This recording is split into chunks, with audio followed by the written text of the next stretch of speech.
दीपाली और आप देख रहे हैं एसकेपी न्यूज। इस वक्त हमारे साथ मौजूद है प्रधानमंत्री जन कल्याणकारी योजना प्रचार प्रसार से राष्ट्रीय संयोजक प्रवीण आचार्य जी।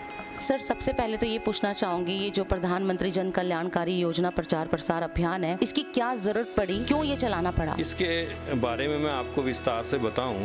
पहले तो मैं आपको बता देना चाहता हूं कि ये जो अभियान है मई 2015 से हम सब स्वयंसेवियों के माध्यम से जो है इस अभियान को लेकर के आगे बढ़ रहे हैं। रही बात कि इसकी क्या आवश्यकता है, दीपाली जी मैं आपको बताऊं कि भारतवर्ष के 71 वर्षों के जब से आज़ादी के बाद 71 वर्षों के इतिहास में यदि आप देखें तो पाएंगे कि इस देश में योजनाएं तो बनती रही, परंतु वो योजनाएं धरातल पर नहीं पहुंची। तो उस विषय को पूरा करने के लिए कुछ स्वयंसेवियों के साथ मिलकर के और आदरणीय सूर्यकांत केलकर जी के चरणों में बैठ करके उनके आशीर्वाद से और हमारे प्रधानमंत्री नरेंद्र मोदी जी की प्रेरणा से कि वो इस तरीके से योजनाएं बना रहे हैं और वो किस तरीके से चाहते हैं कि अंतिम पंक्ति के व्यक्ति तक जो योजनाएं हैं ये पहुंचे, उसके लिए एक सार्थक प्रयास हम सब साथियों ने मिलकर के किया है। जन कल्याणकारी योजनाएं हैं वो अंतिम पंक्ति के व्यक्ति तक पहुंचे। एक तो सबसे पहले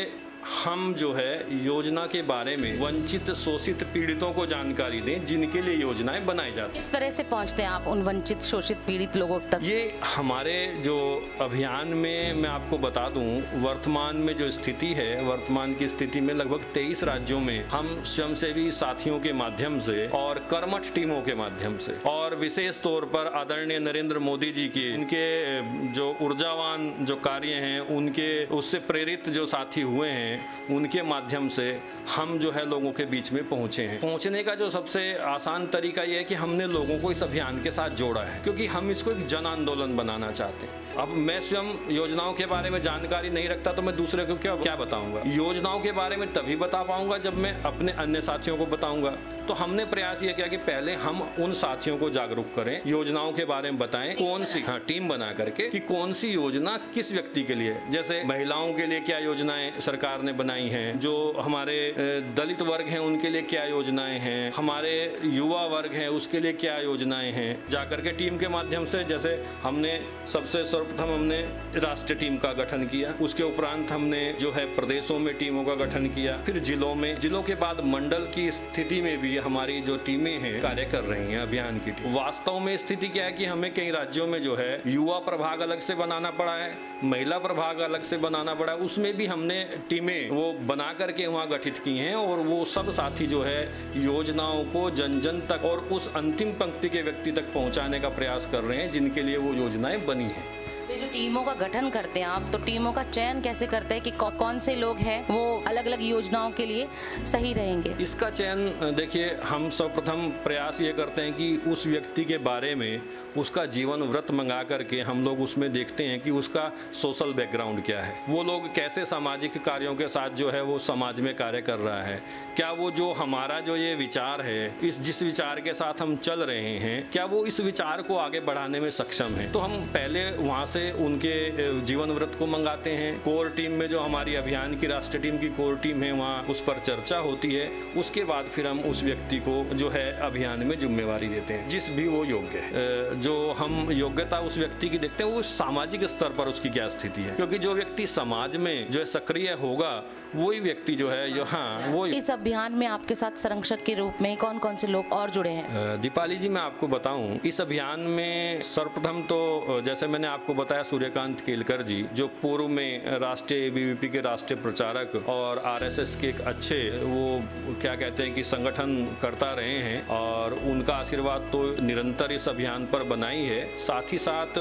भाजपा के राष्ट्रीय उपाध्यक्ष श्री श्याम जाजू जी, आदरणीय श्री श्याम जाजू जी का आशीर्वाद निरंतर इस अभियान के साथ बना है और वो समय समय पर हमसे फीडबैक लेते हैं अभियान में, अभियान किस तरीके से काम कर रहा है और हम बीच बीच में साथियों के साथ अपनी टीमों के साथ जो है उनसे जाकर के मिलते हैं और अभियान का फीडबैक भी उनको देते हैं। आदरणीय रघुनंदन शर्मा जी बीपीएसटी के मानद सलाहकार हैं, पूर्व में राज्यसभा सांसद हैं, वो भी इस अभियान के साथ अपना संरक्षक के रूप में अपना आशीर्वाद हमें दे रहे हैं। हैं। आदरणीय रघुनंदन शर्मा जी के साथ साथ इस अभियान में हमारे साथ जो है आयुष मंत्रालय के मंत्री आदरणीय श्रीपद नाइक जी, वो भी इस अभियान में अपना आशीर्वाद हमें दे रहे हैं। अजय टमटा जी, मंत्री भारत सरकार के कपड़ा मंत्री, वो भी इस अभियान में अपना जो है संरक्षक के रूप में हमें आशीर्वाद दे रहे हैं। अपने साथ इसी के साथ जो है प्रहलाद मोदी जी, आदरणीय मोदी जी के भाई, वो भी इस अभियान के साथ जुड़े हैं। जो हमारे मोदी जी बार बार कहते हैं कि सबका साथ सबका विकास, उस अवधारणा को हम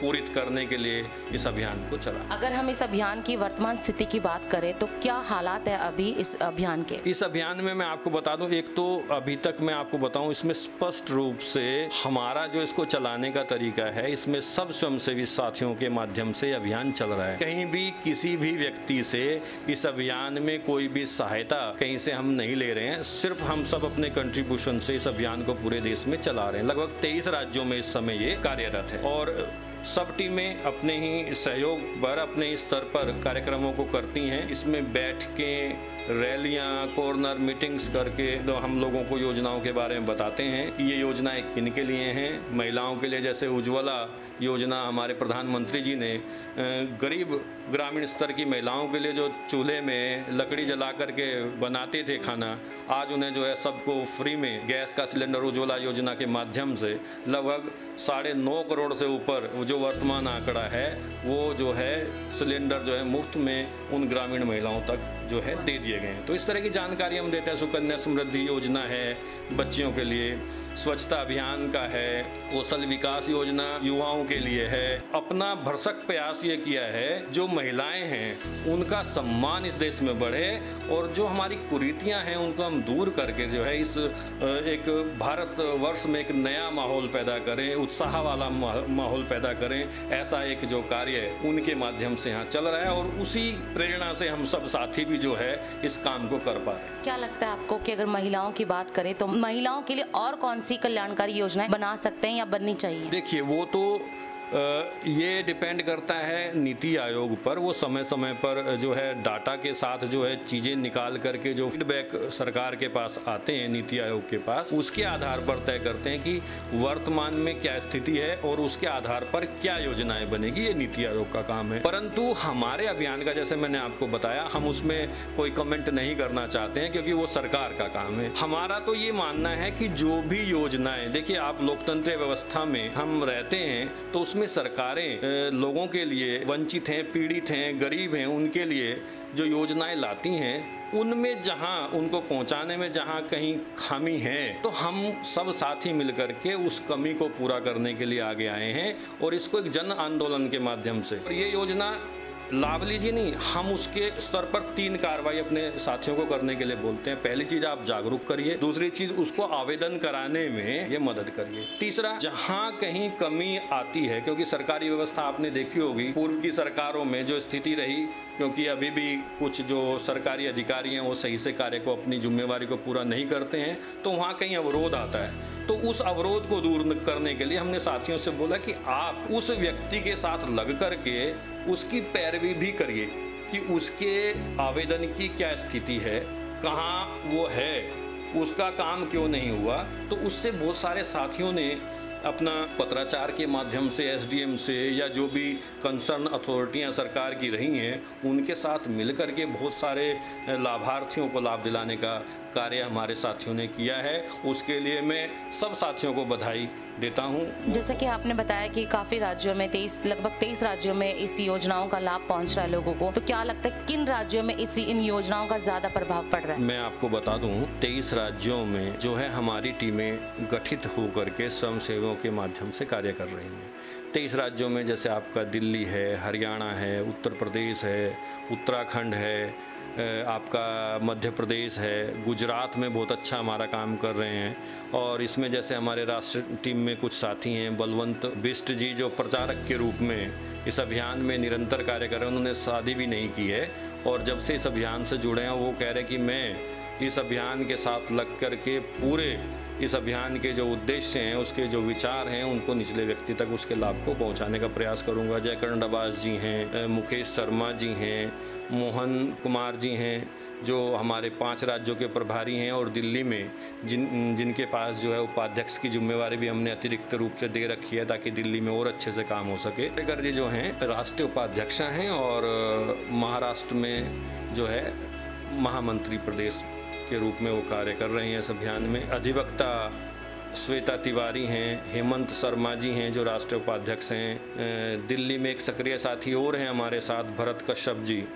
जो कि बड़ा अच्छा काम कर रहे हैं। उत्तराखंड में पवन नोटियाल जी जो बड़े अच्छे से काम कर रहे हैं पूरे प्रदेश में, और इस समय जो है जितने भी 5 सीट पर जो वो अपने प्रत्याशियों के साथ लग करके अभियान की टीमों के साथ काम कर रहे हैं। हरिद्वार जनपद में अभी एक कुछ समय पूर्व एक साथी जुड़े हैं, दारा सिंह जी, जो बड़े ही ऊर्जावान व्यक्ति हैं और चारों जो हरिद्वार की जो कंस्टिट्यूएंसी हैं, चारों विधानसभा में उनका अच्छा प्रभुत्व है और सभी साथियों के साथ मिलकर के योजनाओं को लाभार्थियों तक पहुंचाने के लिए बड़ा प्रयास वो कर रहे हैं। तो ऐसे ही बहुत सारे साथी हैं जिनके शायद नाम लेना तो संभव नहीं है इस समय, तो मैं उनसे क्षमा भी चाहता हूं क्योंकि सबके नाम चाहता तो हूं लेना, परंतु इस समय व्यवस्था होती है कि ऐसे चीज़ों में, और आपके पास भी, तो ये सारी चीज़ें हैं और अभियान अच्छा काम करेगा। सबको इन जन कल्याणकारी योजनाओं का जिनके लिए बनती हैं उन तक ये पहुँचे, उनका लाभ मिले, यही इस अभियान का हमारा उद्देश्य है। अगर योजनाओं की बात करें तो अब तक सरकार ने कितनी योजनाओं पर काम करना शुरू कर दिया है और आपको क्या लगता है कि कितनी योजनाएं हैं जो आम जनता के लिए फायदेमंद हैं? दीपाली जी, जैसा कि मैंने आपको पहले भी बताया कि हमारे प्रधानमंत्री जी ने कोई भी वर्ग इस देश में ऐसा नहीं छोड़ा जिसके लिए लाभकारी कल्याणकारी योजनाएं ना बनी हो। जैसे कि आप देखिए, स्वच्छता के बारे में कभी कोई जिक्र ही नहीं होता था पूर्व की सरकारों में, ये जन आंदोलन के रूप में पूरे देश में चल रहा है। महिलाओं के लिए जननी मातृत्व सुरक्षा वाली योजनाओं में भी उनका वो अवकाश का पीरियड बढ़ाया गया। सुकन्या समृद्धि लाए, उज्ज्वला योजना के माध्यम से, जनधन के खातों के माध्यम से, और 3 तलाक का जो एक अहम मुद्दा जो कि रूढ़िवादी मुस्लिम संस्कृति में एक मुद्दा ऐसा रहा कि जहां महिलाओं को कभी कुछ समझा ही नहीं जाता था, 3 तलाक के मुद्दे पर भी बड़ा प्रयास जो है इस सरकार ने, आदरणीय नरेंद्र मोदी जी ने किया। और आधार लिंकिंग का जो कि लीकेज था जन कल्याणकारी योजनाओं में, कहीं से भी कुछ पता ही नहीं चलता था, जिनके लिए योजनाएं पूर्व में बनती थी उन तक पहुंचती नहीं थी। तो जैसे कि आपने पढ़ा है और देखा है, चारों तरफ बता भी रहे हैं, क्योंकि वो तो रिपोर्ट कार्ड के रूप में लोगों को प्रस्तुत कर रहे हैं और बार बार ये कह रहे हैं कि मैं देश का चौकीदार, जो लोगों ने जो मुझे जो जिम्मेवारी दी है तो मैं चौकीदार के रूप में उसको निर्वहन करूंगा। तो ऐसा व्यक्ति आज तक इस देश में आया ही नहीं। और जो आधार कार्ड के उससे जो मैं आपको बता रहा था कि आधार कार्ड जो लिंकिंग का कार्य किया गया, उससे करोड़ों रुपया का लाभ जो है सरकार ने, जो मिसयूज हो रहा था, रोका। ऐसे नाम ही नहीं थे जिनको सब्सिडी उन योजनाओं की जाती थी, उनके नाम पर वो पैसा चला जाता था। कहाँ जाता था वो पैसा? तो ऐसी योजनाएं, मेक इन इंडिया के माध्यम से ट्रेन आपने देखा होगा अभी बनी है 2, एक अभी कुछ उसका उद्घाटन उसकी वजह से लंबित है। और एक बहुत बड़ी योजना, वृहद योजना जिसे आप कह सकते हो कि विश्व में आयुष्मान योजना, जो इस देश के गरीबों के स्वास्थ्य से संबंधित है। 5 लाख रुपए तक का खर्च सरकार वहन कर रही है, केंद्रीय सरकार, और उसका लाभ भी लोगों को मिल रहा है। किसानों के लिए भी आपने देखा होगा, जो छोटे किसान हैं उनके खाते में 2000 रुपये की जो राशि वो जा चुकी है, 2000 रुपये और जाने वाले हैं। तो कोई ऐसा वर्ग प्रधानमंत्री जी ने नहीं छोड़ा है। और एक और जो इस देश में पूर्व में चर्चा रहती थी कि गरीबों के लिए, गरीब चाहे कोई किसी भी जाति का है, उन गरीबों के लिए 10% आरक्षण इस सरकार ने दिया है बिना किसी पूर्व के आरक्षण को हटाए। तो एक बड़ा महान कार्य जो है वो किया है और इससे सब वर्गों के बच्चों के लिए अवसर पैदा होंगे देश में, वो आगे बढ़ सकेंगे। आप देखें तो जन औषधि, पहले आप देखें जो हृदय रोग से पीड़ित लोग होते थे, स्टंट बहुत जो है कॉस्टली होते थे, लोग नहीं डलवा पाते थे, आज उनकी भी कीमत कम हुई है। और जन औषधि केंद्रों में कोई भी दवाई ऐसी नहीं है निचले स्तर के दामों पर ना मिलती हो, उससे गरीब लोगों को लाभ हो रहा है। स्वास्थ्य की दृष्टि से देखें तो जो लोग बिना दवाइयों के मर जाते थे, आज उन्हें वो सब सुविधाएं देने का कार्य सरकार ने किया है। तो ये थे हमारे साथ प्रधानमंत्री जन कल्याणकारी योजना के राष्ट्रीय संयोजक प्रवीण आचार्य जी। इनसे हमने जन कल्याणकारी योजनाओं के बारे में बहुत सी चर्चा की और खबरों के लिए बने रहिए SKP न्यूज पर।